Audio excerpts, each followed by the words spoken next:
రండి మందులాగా ఆడే ఒకటి పీకు నిర్గమకాండము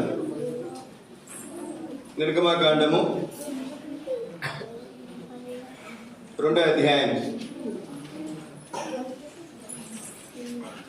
నిర్గమకాండము 2వ అధ్యాయం.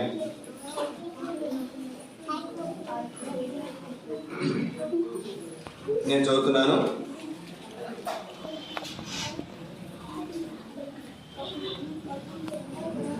ఆరో వచనం నుండి నేను చదువుతున్నాను.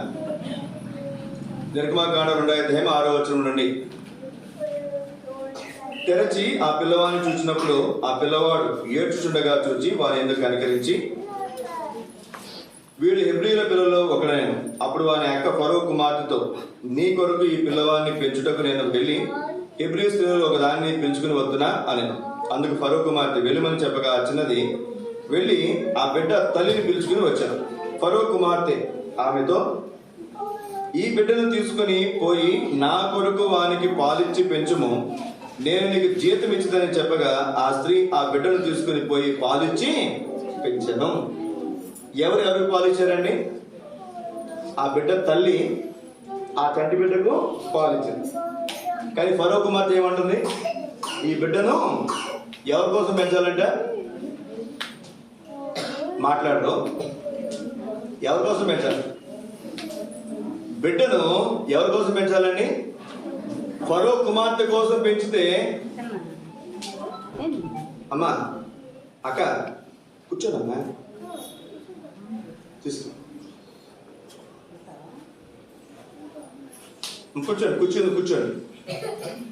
మా ఎవరైనా కొత్త వాళ్ళు వచ్చినప్పుడు మీరందరూ కొత్త వాళ్ళు నన్ను చూస్తున్నారు. పాత వాళ్ళు అక్కడ కూర్చోండి. అక్కడ కూర్చుంటే ఆ కుర్చీలో కూర్చుంటారు. ఆ కూర్చోండి ఏంటమ్మా, కూర్చోండి. ఆ కూర్చోండి అంటే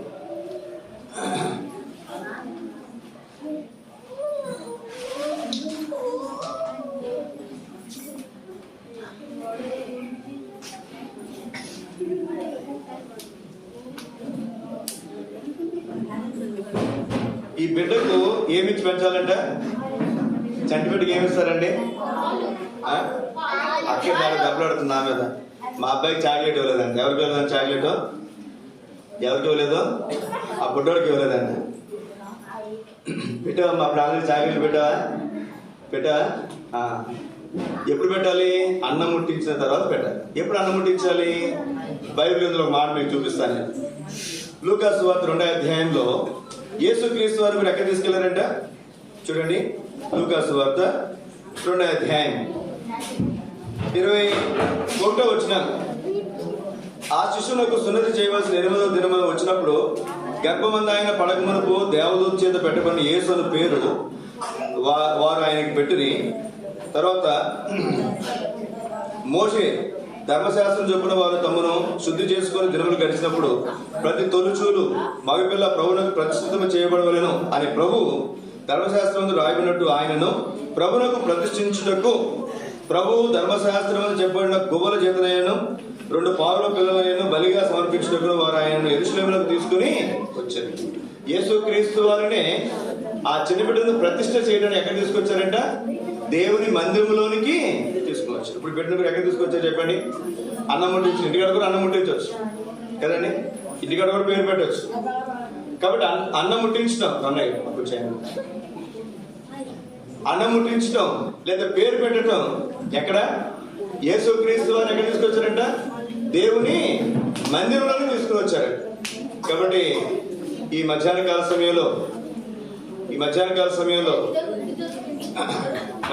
సమయంలో ఈ చిన్న బిడ్డను కూడా మరి రవణ నాగలక్ష్మక్క వారి యొక్క చిన్న కుమారుడు ఈ చిన్న బిడ్డను మందిరాన్ని తీసుకుని వచ్చారు.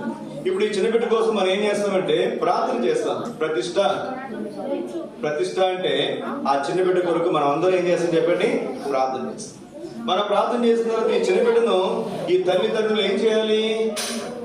పాలిచ్చి తర్వాత ఆహారం పెట్టి చక్కగా వారిని పెంచాలి. ఎవరి కోసం పెంచాలి? మన సహజంగా ఎవరి కోసం పెంచాలి చెప్పండి? నా కోసం అనుకుంటా కదా. నేను బాగా కష్టపడి చదివించాను రా, బాగా ఖర్చు పెట్టి చదివించాను, నువ్వు రేపు పొద్దున పెద్ద అయిన తర్వాత ఏం చేయాలి? నన్ను బాగా చూసుకోవాలి అంట. కానీ ఎవరి కోసం పెంచాలి మన పిల్లల్ని?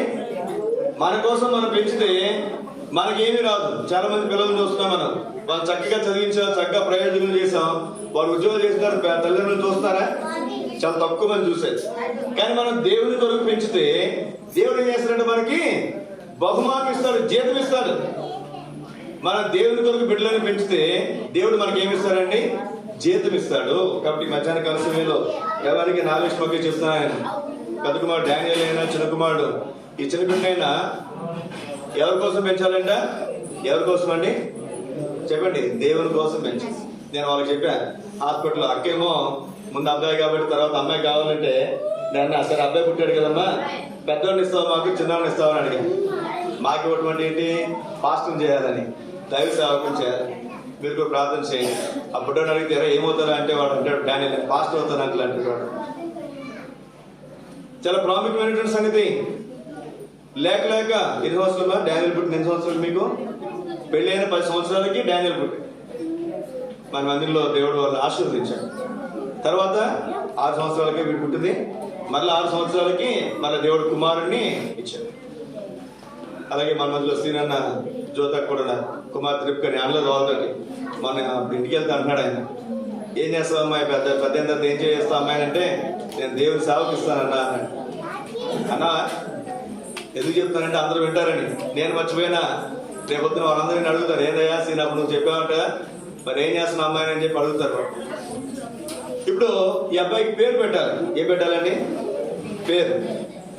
రండి దేవుని వాక్యంలో నుండి అపోస్తల కార్యముల గ్రంథం ఒక మాట మనం చదువుకుని మనం బాబుకి ప్రార్థన చేసి అన్నం ముట్టించి మనం ఆశీర్వాద ప్రార్థనతో మనం ముగించుకుంటాం. అపోస్తల కార్యముల గ్రంథము 10వ అధ్యాయం నేను చదువుతున్నాను. అపోస్తల కార్యముల గ్రంథం 10వ అధ్యాయం 1-2 వచనాలు నేను చదువుతున్నాను, జాగ్రత్తగా వినండి. రైట్. అపోస్తల కార్యముల గ్రంథం 10వ అధ్యాయం 1-2 వచనాలు నేను చదువుతున్నాను. ఇటలీ పటాలమనబడిన, నేను అడుగుతాను పేరేంటి నువ్వే చెప్పాల. ఇటలీ పటాలమనబడిన పటాలములో శతాధిపతి అయిన కొర్నేలి అను భక్తిపరుడు ఒకడు కైసరులో ఉండేది. అతడు తన ఇంటి వారందరితో కూడా దేవుని యందు భయభక్తులు గలవాడై ఉండి ప్రజలకు బహుధర్మము చేయొచ్చు, ఎల్లప్పుడూ దేవునికి ప్రార్థన చేయువాడు. ఏం పేరండి? నేను చదివాను కదా ఇప్పుడు. అమ్మా చెప్పమ్మా. కొర్నేలి. ఏంటండి? కొర్నేలి. కొర్నేలి గురించి పరిశుద్ధాత్మ దేవుడు ఒక అధ్యాయం అంతా రాయించి పెట్టాడు. ఒక వ్యక్తి, అతను దేవుడు అయినటువంటి వాడు కాదు, అతను క్రైస్తవుడు కాదు, అయినప్పటికీ కూడా అతని గురించి ఒక అధ్యాయం అంతా రాయించి పెట్టాడంటే అతను ఎంత ప్రముఖమైనటువంటి వ్యక్తో చూడండి. అతని గురించి ఏం రాయబడింది?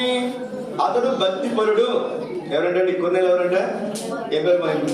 మీ అబ్బాయి పేరు ఏంటి? కొర్నేలి. ఏ పేరంట? కొర్నేలి. ఇతను ఎవరు? భక్తిపరుడు. రెండోది ఎవరు? తన ఇంటి వారందరితో కూడా దేవుని యందు భయభక్తులు గలవాడు.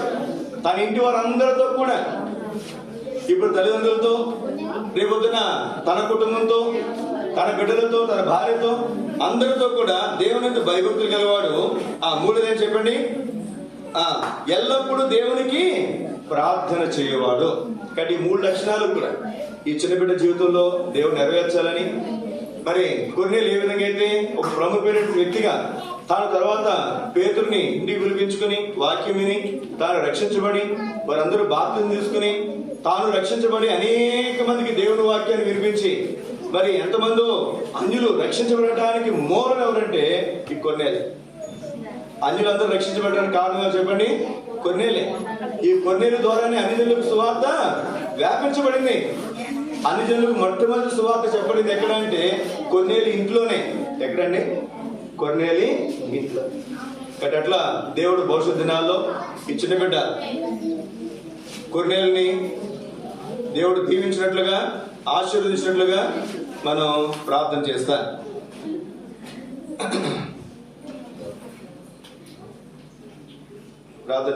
మీరందరూ కూడా ప్రార్థనలో ఉండండి. ఒక్క నిమిషం ఆ చిన్న బిడ్డను చేతిలో తీసుకుంటా ప్రార్థన చేస్తా. ప్రార్థన చేసి మరి అన్నం ముట్టించి మనం చివరి ఆశీర్వాద ప్రార్థనతో మనం ముగించుకుంటాం.